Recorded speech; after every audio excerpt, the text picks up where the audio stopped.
Esto es DW Noticias desde Berlín. Rusia anuncia un cambio en la estrategia de su invasión a Ucrania. El ejército ruso define objetivos más allá de la región oriental del Donbass para acaparar también el sur del país. En declaraciones a la prensa, el ministro de Exteriores ruso reveló las zonas que ahora también estarán en la mira de sus militares. Estos son nuestros titulares. No solo Donetsk y Lugansk, Rusia se enfocará ahora también en la región de Jersón, Zaporilla y otras localidades ucranianas, afirmó Sergei Lavrov. La entrega de armamento de países de Occidente a Ucrania ha llevado al cambio en la estrategia del ejército ruso. Además, los países de la Unión Europea se preparan para una posible crisis energética por su dependencia del gas ruso, previendo que Vladimir Putin pueda cortar por completo el suministro de gas en el invierno que se aproxima. La Comisión Europea presenta un plan de emergencia que podría incluso forzar a los países a reducir su consumo. Italia se encamina a una nueva crisis política y a posibles elecciones anticipadas. El primer ministro Mario Draghi perdió los apoyos de su coalición y con ello la condición que había planteado para seguir en el cargo. Tendremos detalles desde Roma.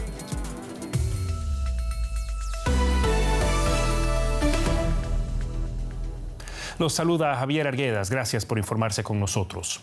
El ministro de Relaciones Exteriores de Rusia, Sergei Lavrov, afirmó este miércoles en declaraciones a la prensa que su país incrementará los ataques contra zonas de Ucrania fuera de la región del Donbass. Hace 3 meses, Vladimir Putin había enfocado sus esfuerzos en el este del país tras fracasar en su intento de tomar la capital, Kiev. Según Lavrov, el incremento en las capacidades del ejército ucraniano a raíz de la entrega de armamento por parte de los países de la OTAN justifica la ampliación de los objetivos rusos en una guerra que describió como un proceso firme y persistente. Escenas dolorosas en Kharkov. Un padre reza arrodillado junto al cuerpo sin vida de su hijo. El adolescente esperaba el autobús cuando fue víctima de un ataque ruso con misiles. 3 personas murieron, incluido un chico de 13 años, y 2 más resultaron heridas. Una de ellas, una chica de 15 años, que está siendo operada.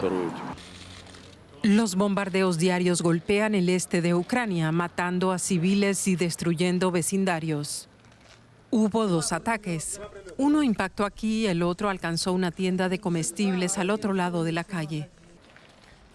La violencia podría extenderse a otras zonas del país. Occidente suministra a Ucrania cada vez más armas de largo alcance, como los HIMARS, en un gesto de rabia causado por la impotencia o para agravar la situación tanto como sea posible.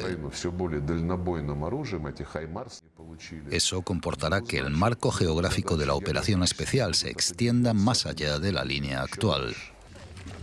Rusia invadió Ucrania con el pretexto de liberar a las regiones separatistas del este de un supuesto régimen nazi. Una acusación que, según Kiev y Occidente, carece de fundamento. Ahora el Kremlin amplía su ataque, culpando a Occidente del cambio en su estrategia militar. No podemos permitir que la parte de Ucrania que controla el presidente Zelensky o cualquiera que pueda reemplazarlo disponga de armas que supongan una amenaza directa para nuestro territorio y para el territorio de las repúblicas que han declarado su independencia. Lavrov afirma que en este momento no tiene sentido entablar conversaciones de paz. Mientras tanto, los civiles ucranianos pagan el precio más alto. Tras las declaraciones de Lavrov y en entrevista con DW, la ministra de Relaciones Exteriores de Alemania, Annalena Baerbock, se apresuró a desestimar tanto que haya un cambio real de estrategia de Rusia como el motivo que adujo su contraparte. Al igual que en los últimos meses, apoyamos a Ucrania, no solo con solidaridad o señalando cada día que se trata de una violación fundamental del derecho internacional por parte de Rusia. También lo hacemos con apoyo militar para que pueda defender su país, su territorio. Rusia utiliza cada vez un argumento diferente. Ahora dice que es por el apoyo militar, pero han atacado Kiev y otras partes de Ucrania antes. Así que se trata de un nuevo mensaje propagandístico por parte de Rusia. Y en medio de una insoportable ola de calor y a raíz de la guerra en Ucrania, Europa ya se está preparando para la latente amenaza de una crisis energética en el invierno que se avecina. Los Estados miembros de la Unión Europea están recibiendo directrices para reducir en un 15% su consumo de gas de aquí hasta el mes de marzo. El presidente de Rusia, Vladimir Putin, advirtió que el suministro de gas a través del gasoducto Nord Stream 1 podría reducirse hasta un quinto de su capacidad. La Unión Europea está preparando medidas en caso de que Rusia incluso llegara a cortarlo por completo. La alta representante de la Unión Europea le ha pedido a sus ciudadanos que utilicen menos agua caliente, apaguen las luces y reduzcan la calefacción y el aire acondicionado para prepararse para un invierno sin gas ruso. Rusia nos está chantajeando usando la energía como un arma. Por tanto, sea el corte del gas ruso parcial o un corte total, Europa debe estar preparada. Y para lograrlo, Ursula von der Leyen pide que todo el mundo en Europa ahorre energía. La Unión Europea insta a los países miembros a reducir su consumo de gas voluntariamente en un 15%. Y en caso de que la escasez de gas empeore, la medida podría convertirse en obligatoria. Este es un escenario que la Comisión Europea espera evitar. Si no hacemos nada, una cosa es segura, habrá escasez. Y la escasez no solo afectará a los países que la padezcan, sino que afectará a todos los Estados miembros porque traerá graves consecuencias para nuestra economía. Cuando llegue el invierno, la solidaridad energética en la Unión Europea adquirirá protagonismo. Pero aún queda por ver si los 27 Estados miembros se pondrán de acuerdo. No todos dependen por igual del gas ruso y las dificultades son muy diversas. Véase el caso de Hungría, que cerró sus fronteras al mercado energético y no permite que su gas salga del país.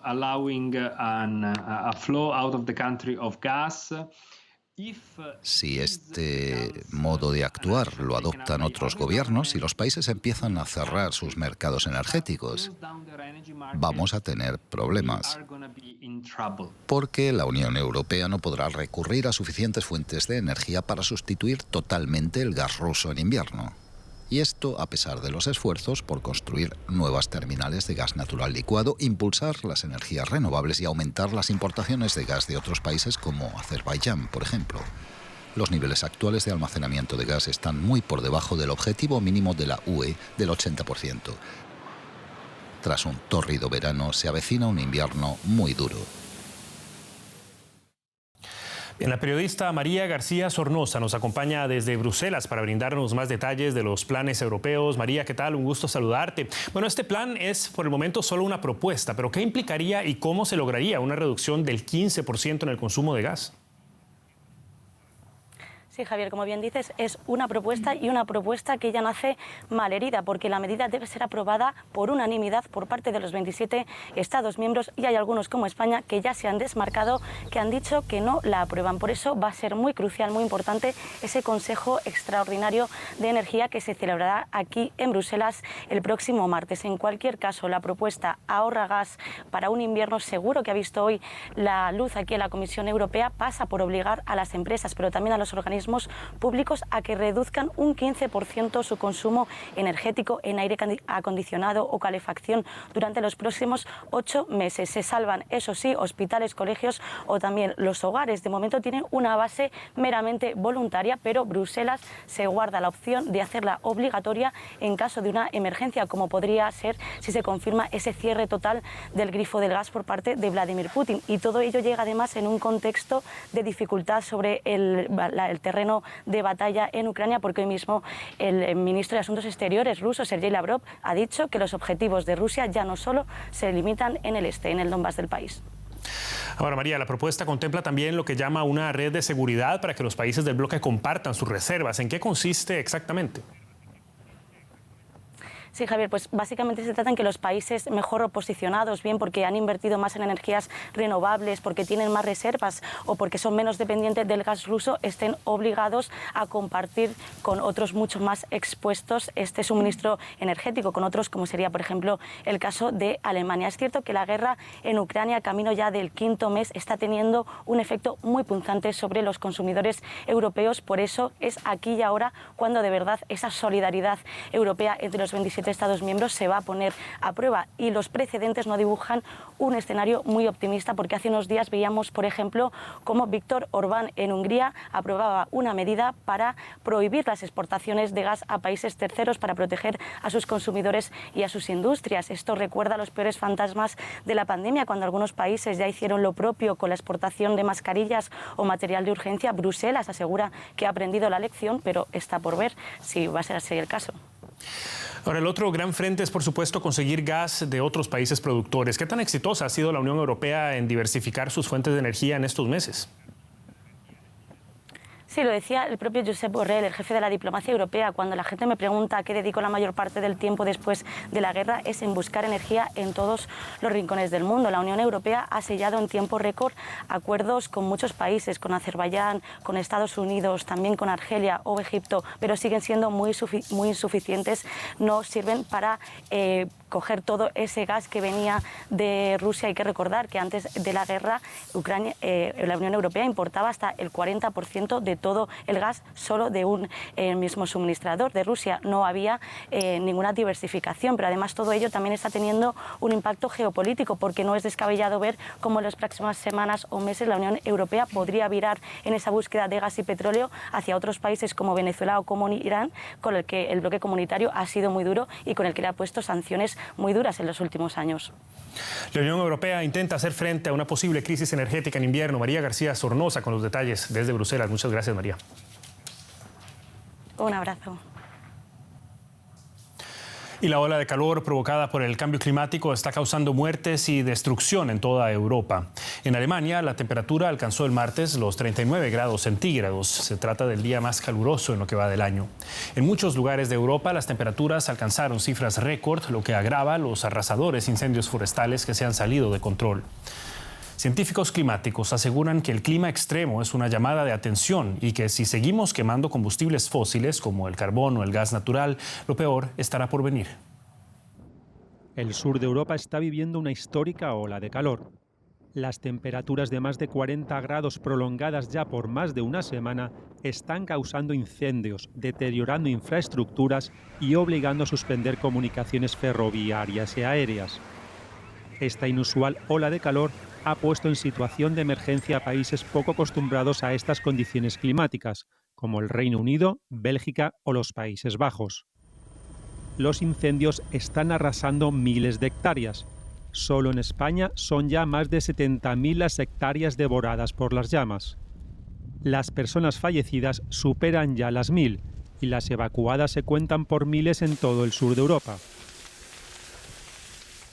Esta situación ha hecho que casi la mitad del territorio de Europa, incluido el Reino Unido, esté en riesgo de sequía. Las infraestructuras se han visto afectadas. Cientos de kilómetros de la red ferroviaria se han tenido que revisar debido a que los raíles se deformaron. Además, muchos vuelos se han cancelado o desviados por daños en las pistas de aterrizaje al derretirse su capa de asfalto. La Unión Europea afirma que estos eventos climáticos extremos se están adelantando, terminando más tarde y haciéndose cada vez más frecuentes a causa del cambio climático. Y cada vez más frecuentes son también las crisis políticas en Italia. El primer ministro italiano, Mario Draghi, superó este miércoles un voto de confianza en el Senado. Sin embargo, el futuro de su gobierno está en el aire después de que 3 partidos se ausentaran de la votación. Los antiguos socios de coalición de Draghi, el Movimiento 5 Estrellas, así como la derecha de Silvio Berlusconi y la ultraderecha de Matteo Salvini, rechazaron participar en la moción de confianza. Sin la mayoría suficiente para gobernar, no se descarta que Draghi presente su dimisión. Y la periodista Elisabetta Piqué se encuentra en Roma para brindarnos más detalles de lo que allí acontece. Elisabetta, ¿qué tal? Muy buenas noches. Bueno, Draghi ya había anunciado su renuncia una vez y consideraba indispensable el apoyo de su coalición para permanecer en el cargo. ¿Hay certeza sobre cuánto tiempo más se quedará en el poder? ¿Qué tal? Buenas noches. Certezas en la política italiana nunca existen, pero seguramente ha comenzado la cuenta regresiva después de las jornadas convulsionadas como no se recordaban desde hace épocas que hubo hoy en el Senado italiano, que comenzó con un discurso de Draghi en el que llamó a todos los partidos a recompactarse, a tener espíritu de unidad y cohesión y de volver a construir un pacto de confianza, un llamado de Draghi en un discurso muy articulado, aplaudido, que de todos modos finalmente provocó una rendición de cuentas internas, un estallido, un quiebre de su propia coalición, que, como tú decías antes, justamente, después de un debate muy acalorado, en una especie de psicodrama, en el cual todos los grupos que lo sostuvieron hasta ahora se dijeron de todo, se pelearon entre ellos, finalmente en esta votación de confianza, las tres de las fuerzas principales que sostenían a este gobierno de unidad nacional ni siquiera votaron esta confianza, lo cual fue un mensaje muy claro para el gobierno de Draghi, que ya no existe esa larga mayoría que quería y por eso se espera que renuncie en cualquier momento, seguramente en el día de mañana. Y con todo este contexto, los caminos parecen llevar entonces a elecciones anticipadas en Italia, aunque hay que ser cuidadosos con las predicciones. ¿Qué escenarios se abren para la siempre enredada política italiana? Bueno, el escenario que se abre es que mañana, por una cuestión formal, recordemos, Italia es un régimen parlamentario, los gobiernos nacen y mueren en el Parlamento. Se esperaba que Draghi hoy, después del voto de confianza en el Senado, también pasara por la Cámara de Diputados. Se espera justamente que mañana el presidente a las 9 de la mañana, el primer ministro, se presente ante la Cámara de Diputados. Se espera que probablemente, quizás, no se sabe si habrá debate, pero seguramente después presentará su renuncia, esta vez seguramente definitiva, ante el presidente Mattarella, que no le quedará otra opción que disolver las cámaras del Parlamento y llamar a elecciones anticipadas que probablemente tendrán lugar el 2 de octubre. Y lo que hay que ver es si Draghi va a seguir en el frente del gobierno para los asuntos corrientes hasta esa fecha de las elecciones y de la formación de un nuevo ejecutivo. Italia vuelve a su característica inestabilidad política. Los detalles nos los brindaba desde Roma Elisabetta Piqué. Muchísimas gracias, Elisabetta. Gracias a ustedes. Pero también hay discordias en nuestro continente. Paco Furio está con nosotros y la economía, Paco. Así es, Javier. En este caso, Estados Unidos presentó este miércoles una queja formal contra México en el marco del Tratado Comercial de América del Norte, el TEMEC, debido a la política energética del presidente Andrés Manuel López Obrador.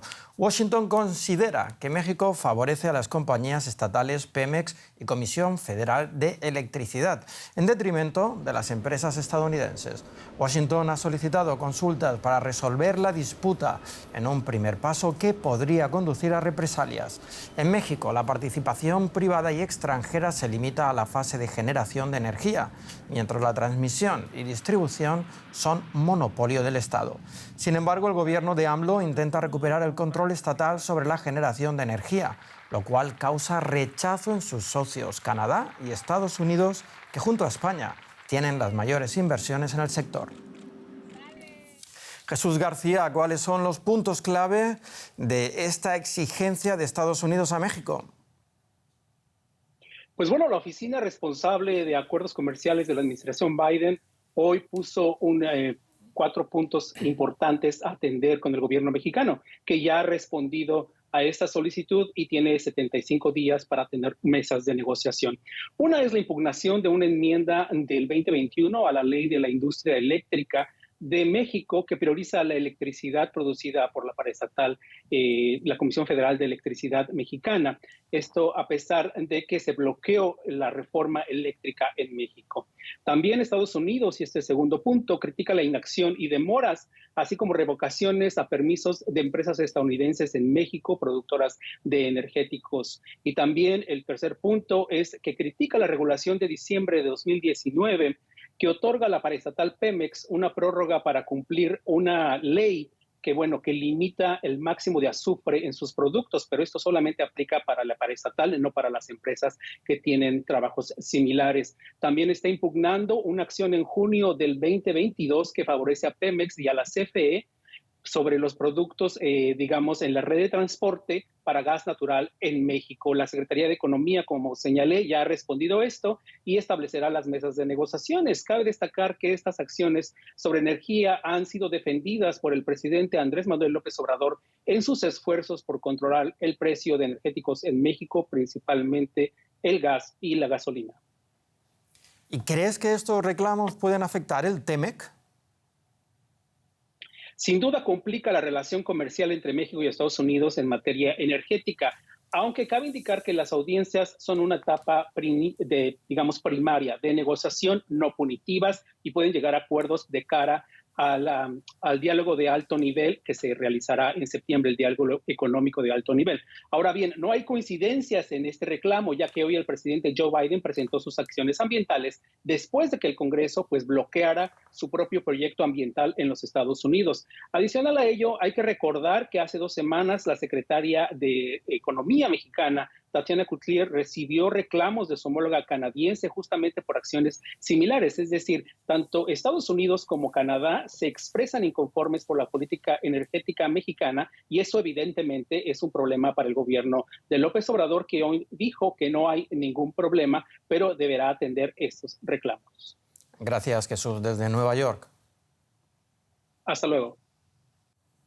Alemania está impulsando la construcción de terminales flotantes de gas licuado y reducir así su dependencia del gas ruso. El Ministerio de Economía alemán anunció hoy el inicio en septiembre de las obras de una de estas terminales en el puerto de Brunsbüttel, en el norte del país. Las instalaciones podrían estar listas este mismo año. Con anterioridad, el gobierno había anunciado la ubicación de más terminales flotantes de gas licuado, detallando que una estará en Stade, cerca de Hamburgo, y otra en Lubmin, en la costa del mar Báltico. Estas últimas estarán disponibles a partir de mayo de 2023. ¿Tiene todavía futuro la globalización? Primero fue la pandemia del coronavirus y ahora la guerra de Ucrania y las sanciones contra Rusia. Se está produciendo un cambio de mentalidad y la consultora PwC ya ve una tendencia a la desglobalización. Un indicador de ello es la menor participación de China en el sector del transporte. En el primer semestre de este año, las empresas logísticas chinas estuvieron presentes en solo el 15% de todas las fusiones y adquisiciones del sector en todo el mundo. Es el nivel más bajo de los últimos 10 años y una señal del retroceso de la globalización económica. Y según los expertos en logística, esta tendencia podría continuar. Japón es desde hace décadas uno de los países punteros en robótica. Ahora se han presentado 2 curiosas novedades en este campo. Una es Spot, un perro robot de color amarillo que puede realizar todo tipo de tareas en la industria forestal. Se espera que ayude en los trabajos de reforestación y mantenimiento del paisaje en Japón. La otra novedad es un robot serpiente de 2 metros capaz de subir escaleras y colarse por espacios estrechos. Y ha sido concebido para tareas de rescate, por ejemplo, para ayudar a encontrar supervivientes en edificios derrumbados. Seguimos ahora con más noticias. Muchas gracias, Paco. Efectivamente, vamos a pasar al continente americano. El presidente de Estados Unidos, Joe Biden, calificó el cambio climático de peligro real e inmediato que no se puede ignorar. Biden prevé invertir nuevos fondos millonarios para proteger a las comunidades del clima extremo y apoyar la energía eólica. El mandatario dijo en un discurso en una antigua central eléctrica de carbón en Massachusetts que Estados Unidos debe ser un ejemplo mundial y proteger a los estadounidenses de fenómenos meteorológicos extremos. Según algunos sondeos, el presidente tiene un muy bajo nivel de apoyo entre los votantes. Los medioambientalistas están también descontentos con su gestión en materia climática. Sin embargo, Biden dice que la lucha aún no ha terminado. No aceptaré un no por respuesta. Haré todo lo que esté en mi mano para limpiar nuestro aire y nuestra agua, para la salud de nuestro pueblo y el futuro de las energías limpias.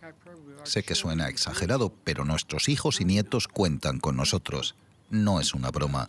Si no limitamos el calentamiento a 1,5 grados, lo perderemos todo.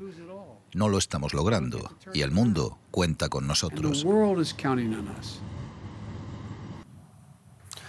En Panamá, la tensión social por el alto costo de la vida y la corrupción en la esfera política sigue afectando el día a día.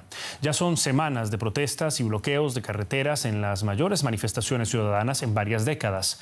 El gobierno y las organizaciones civiles inician una nueva ronda de conversaciones para tratar de poner fin a la crisis. Los manifestantes acordaron una agenda única para presentarla al Ejecutivo, mientras el sector privado ha pedido al presidente Laurentino Cortizo participar personalmente en los diálogos y no solo a través de representantes. Entre tanto, la situación en las calles y carreteras mantiene al país prácticamente paralizado. Escenas que se vienen repitiendo desde hace semanas. El descontento en Panamá ha llegado a niveles casi sin precedentes. Si bien el costo de los alimentos y de los combustibles han sido los principales detonantes de la actual crisis, la corrupción de la clase política es vista como el trasfondo de las dificultades por las que atraviesa el país. Desde el 89, después de la invasión, todos los gobiernos se han prestado para saquear las arcas de nuestro Estado. Y el Estado somos nosotros. ¿Hasta cuándo nosotros vamos a aguantar esto? ¿Hasta cuándo? ¿Qué le vamos a dejar de herencia a nuestros hijos, a nuestros nietos, a nuestros bisnietos? ¿Cuál es la herencia que le vamos a dejar? Además, la represión policial durante las últimas jornadas solo ha contribuido a aumentar el descontento contra el gobierno. Ellos con armas y nosotros con nada en la mano. ¿Cómo así? Queremos solución, respuesta. No reprima a su gente que lo puso en su banquillo. Le está quedando grande el puesto donde usted está. La situación no deja de estar ligada a la guerra de Rusia contra Ucrania, que ha disparado la demanda y el precio del petróleo a nivel mundial. Estados Unidos, principal proveedor de países como Panamá, suple ahora también al mercado europeo, causando incertidumbre en Centro y Sudamérica. Actualmente, en Panamá, los bloqueos por el alto precio del combustible han elevado el costo de los productos agrícolas y dificultado el acceso a la salud pública, profundizando así el malestar social. Con miras a la nueva ronda de diálogo mediada por la Iglesia, el presidente Laurentino Cortizo se comprometió a evitar más confrontación entre manifestantes y policías. Queda por ver si el Ejecutivo también se compromete a dar respuesta a las otras demandas puntuales que le hace la población. Bien, y antes de irnos, con la ola de calor que atraviesa Europa, no solo los seres humanos necesitan refrescarse. En Madrid, un jabalí fue captado por una cámara cuando su chapuzón en el lago de un club de golf se complicó. Los bomberos recurrieron a un bote de goma y remos para sacarlo del agua tras quedar atrapado. Finalmente, el equipo de rescate consiguió llevar al animal a la orilla y ponerlo a salvo. El jabalí no tardó en refugiarse en la sombra.